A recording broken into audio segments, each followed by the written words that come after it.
एक बूढ़ी माँ जिसकी उम्र 70 साल से जायद हो चुकी थी, अपने छोटे से कमरे में खामोशी से बैठी रहती थी।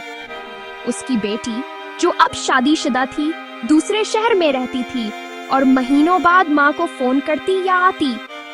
माँ की आंखें दरवाजे की तरफ लगी रहती थीं। हर आठ पर वो चौंक कर कहती, शायद मेरी बेटी आ गई हो।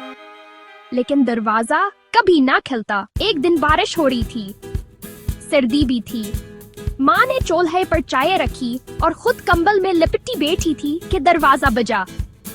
वो लड़खड़ाती हुई उठी। दरवाजा खुला, सामने उसकी बेटी ही खड़ी थी, आंखों में निदामत और हाथ में फूल।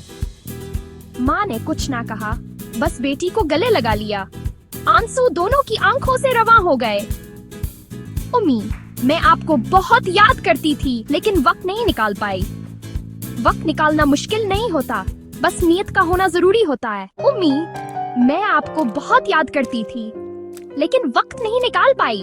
वक्त निकालना मुश्किल नहीं होता, बस नियत का होना जरूरी होता है।